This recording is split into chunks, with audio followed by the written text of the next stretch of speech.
Hi students, last class we were discussed about the different physical quantities, that is fundamental quantities and derived quantities, and the corresponding units, that's fundamental units and derived units. Along with that, one two extra units we have mentioned, that is the solid angle and plane angle, and the corresponding units are radian and steradian. Okay, then next, we have to consider how these physical quantities are measured. That is, the measuring techniques of these physical quantities. Normally, in the daily life situation, we have to deal with the main three fundamental quantities. That is, the length, mass, and time. So, we have to analyze how these three quantities are measured. It's a measurement techniques of these three quantities. First, we can consider the physical quantity length. Now, how we can measure the length? The physical quantity length it is a widely ranged one. That is the distance between two atoms or molecules from this small or this microscopic range to the distance between the Earth and other planet, or the distance between two stars. That kind of an extreme range, or that kind of a macroscopic range. So the same physical quantity is ranging between these the small or the microscopic range to this macroscopic range. And how this wide range of length is measured? Is it possible to use the same method or same technique or same device to measure all these distance? Shall we measure the distance between, or the distance between two atoms or molecules, or distance between the nucleus or the outermost revolving electron, and the distance between two planets, or distance between star and this Earth? Is it possible to measure with the help of a same instrument or a same device? It's not possible. So different techniques or different methods we have to use for this particular range of length. Mainly we can, or broadly we can divide the length into mainly three ranges. That is the microscopic range, and a normal range, and also a macroscopic range. Microscopic range, that we already mentioned, that is a small distance, or the distance between two atoms, or distance between the nucleus and the outermost revolving electron, this particular microscopic range, and also the size of a cell or any other thing. And the normal distance means that is the daily life situations which we are dealing with the particular length. That is the length of a table, length of a book, or length of the floor, or the distance between length of a court or a track or a ground, these particular things. Then macroscopic range means the distance between planets, or distance between a planet and a star, or distance between any other two stars, this particular wide range. Okay, that is a three broad classification we can give for the range of length: microscopic, normal range, and the macroscopic. Now, how these particular ranges are measured? Different methods or different techniques are used for these particular different ranges. First, we can consider the normal range of length, that is which we are daily life which we are dealing. So normally we are using a meter scale, or a meter tap, or a rolling tap, or and that kind of other devices or the instruments we are used to for this measurement of this particular normal length. That is a meter scale or meter tap, and other than that one, the vernier calipers, then screw gauge, spirometer are the instruments or devices which we are used for measuring normal range of length. In this one, this rolling tap or the meter tap and the meter scale, that we are used for normal measuring a particular length of a field, or length of a track, or length of a table, etc. Then the vernier caliper means that is another instrument, the instrument as shown in the figure. Then that particular instruments are used for measuring the diameter of a cylinder, or length of a small cylinder or spheres. That particular measurements situations we are using the taking the help of this vernier caliper. Then another device which we mentioned is the screw gauge, that is also you can see in the figure. Then this screw gauge is used for measuring the thickness of a small sheets, that is a glass plate or glass sheet, or in an laminated sheets. And also the same screw gauge we can use for the measurement of diameter of a wire. This particular normal measuring instruments are used for normal distance. And what happens in case of a macroscopic distance? That means the distance between two stars or the distance between Earth and the other stars or other planets. In that situation, how we can measure? It is not possible to use a meter scale or a rolling tap in that particular situations. So, alternative methods are using in these particular situations. Mainly, the parallax method, that is a alternative method used for measuring this kind of a macroscopic range of distance. What is meant by this parallax method? Suppose we are closing our left eye and observing through the right eye an object. We can see that object, but that object is not on its exact place. And just reverse, when we are closing the other eye and observing through the next eye, what happens? The object we can see on another location. This location change or the position change is actually known as the parallax. And how this parallax is utilizing in this measurement of this macroscopic distance. The how this parallax method we are utilizing is with the help of that plane angle. That is, the concept of plane angle is utilizing in this parallax method. How that concept of plane angle is utilizing here, that we can observe. And mainly two situations are using in case of this parallax method. One is to measure the distance between Earth and other planets or other stars. Another situation, it is used to measure the size or the diameter of any other planets or any other stars. And how these two situations we are dealing. First, we can consider how we can measure the distance between Earth and other planet or other star or other spatial objects. Okay. For that purpose, first we have to observe that particular star or that particular planet from two distinct positions from this Earth. That means we have to observe that particular, with the help of a telescope, we have to observe that particular star or planet from two different locations on the surface of Earth. And it is possible to measure the distance between that two observing positions.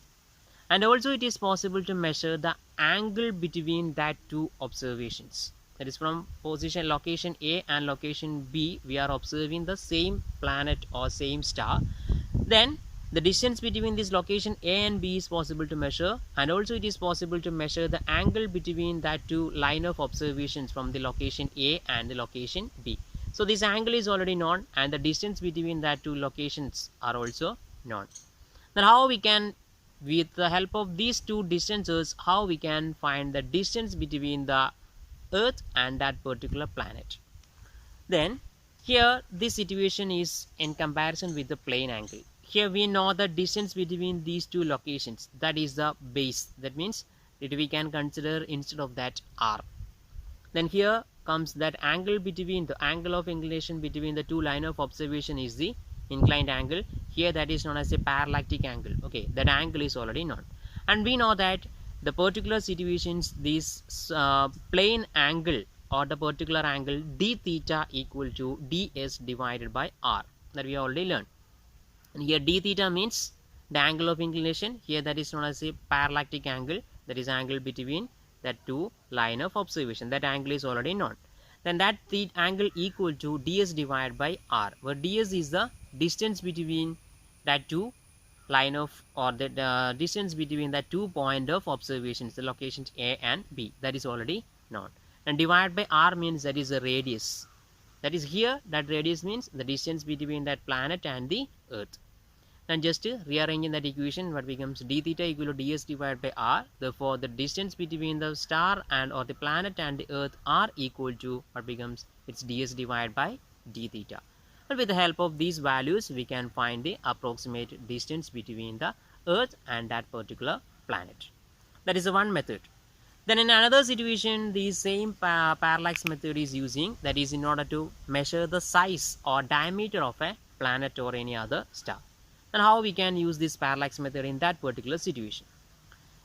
Then in order to find the size or diameter of any other planet or star, we have to observe that planet, the extreme ends of that planet or star, from a common point on the surface of Earth.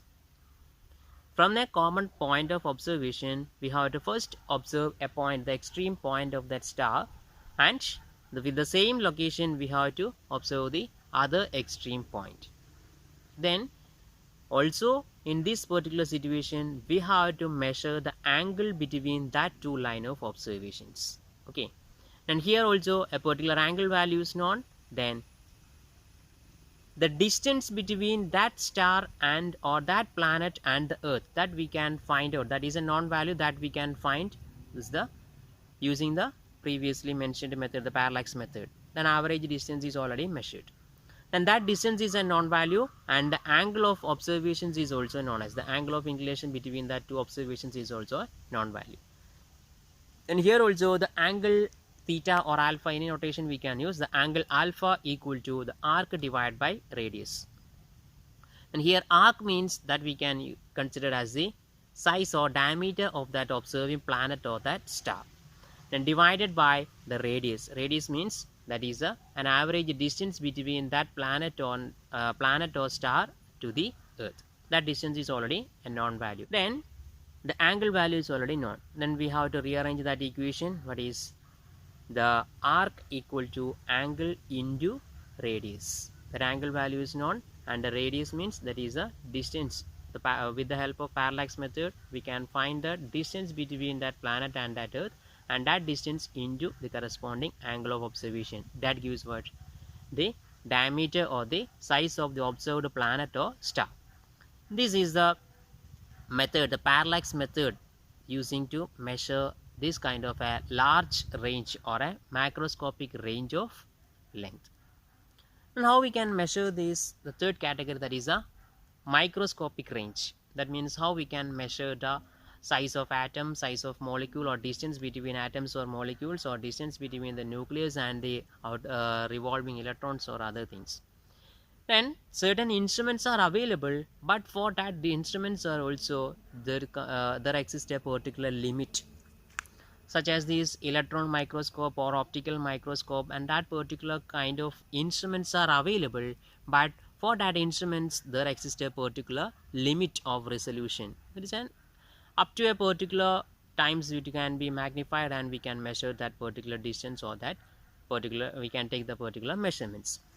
Other than that one, how we can use, here also we have to use an alternative method. Then with an example we are discussing about that particular alternative method in order to measure the molecular layer thickness. And here with an example we are just mentioning that one.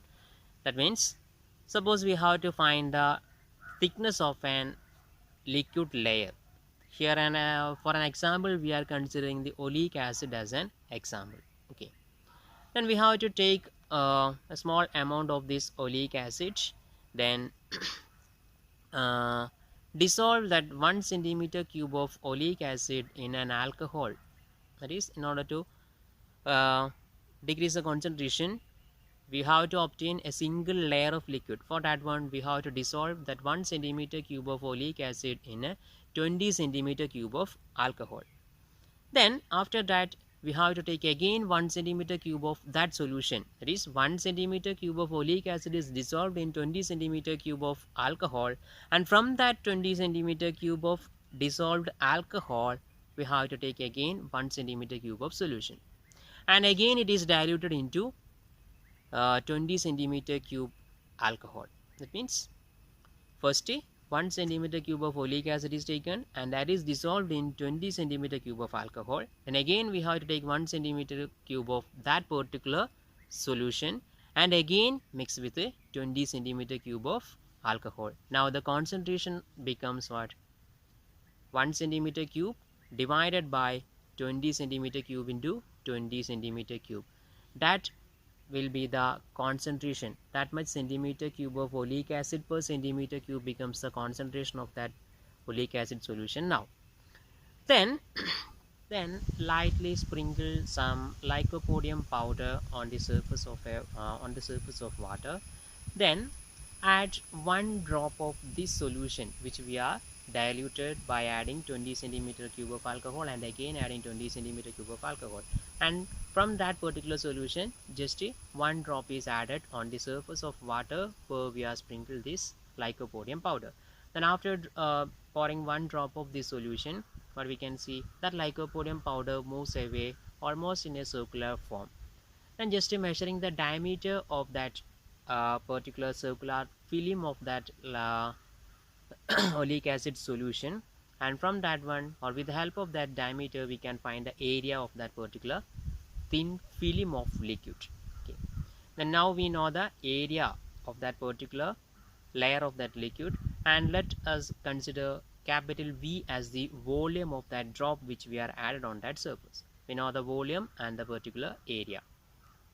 And now the amount of oleic acid present in that particular solution is the volume into what concentration, that gives the amount of oleic acid. Okay, we know the concentration is 1 by 20 into 20. Then volume of that liquid is already been considered as capital V.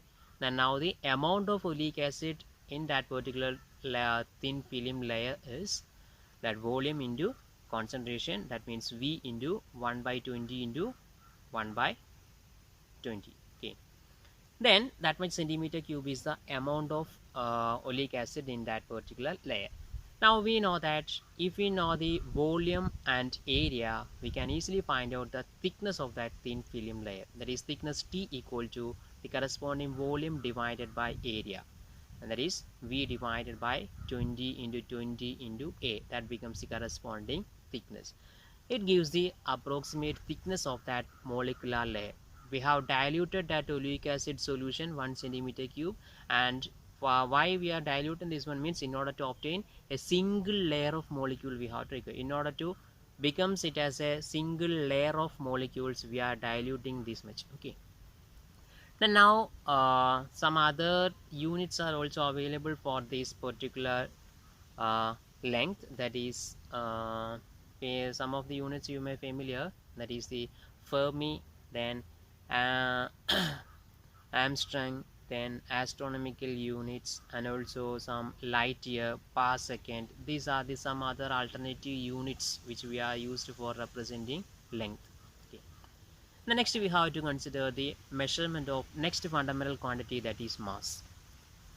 As we mentioned, in case of this length, mass is also a widely ranged one, that is from this microscopic range to a macroscopic range, mass is also varied.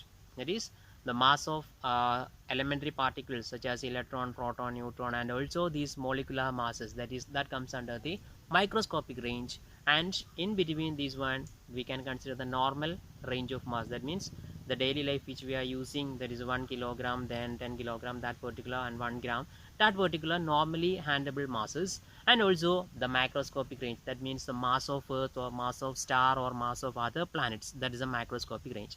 And how these ranges are measured? For the measurement of this microscopic range, commonly we are using an instrument or a technique, that is the mass spectrograph is the technique which we are used for measuring the microscopic range of mass. Then for the normal range of mass, we are using what? Common balance or a beam balances we are using. That we can see in the grocery shops or jewelries or any other shops, we can see that the beam balance or a common balance which we are used for measuring normal range of masses. And how we can measure the macroscopic range of masses, that is a large range of masses. For that purpose, we are using an alternative method, that is based on the universal law of gravitation. Newton's universal law of gravitation is used for this alternative method. That universal law of gravitation you are familiar from the 9th standard itself, that is the equation is F equal to G m1 m2 divided by d square or r square, where F is the force between any two objects and G, capital G, is the universal gravitational constant. Then m1 and m2 are the masses of that two objects which we are considering, and d or r means that is a distance between these two objects. And using that equations, we can find the mass of any unknown object, that particular, whether it may be earth or any other star or any other particular planets. If we know the force between that two and mass of one object, we can find the mass of the unknown object. Okay, then after that one, we have to just mentioning about the another physical quantity, that is other fundamental quantity, that is a time. Then atomic clock is used for the accurate measurement of time. That is only one technique which we are used for accurate measurement is atomic clock. That is a electron transition time from a cesium atom, that we are already mentioned. Okay, then also in certain situations, certain quartz crystals are using in digital watches and other particular electronic equipments. The quartz crystals are used for measurement of times. The vibration of quartz crystal are used for the measurement of time. Okay, That's about the measurement of major three fundamental quantities: the length, mass, and time. Other fundamental quantities are also there, and measuring techniques are also there, but mainly we have to deal with these particular three fundamental quantities. Okay, these are the major measuring techniques which we are used for these particular fundamental quantities.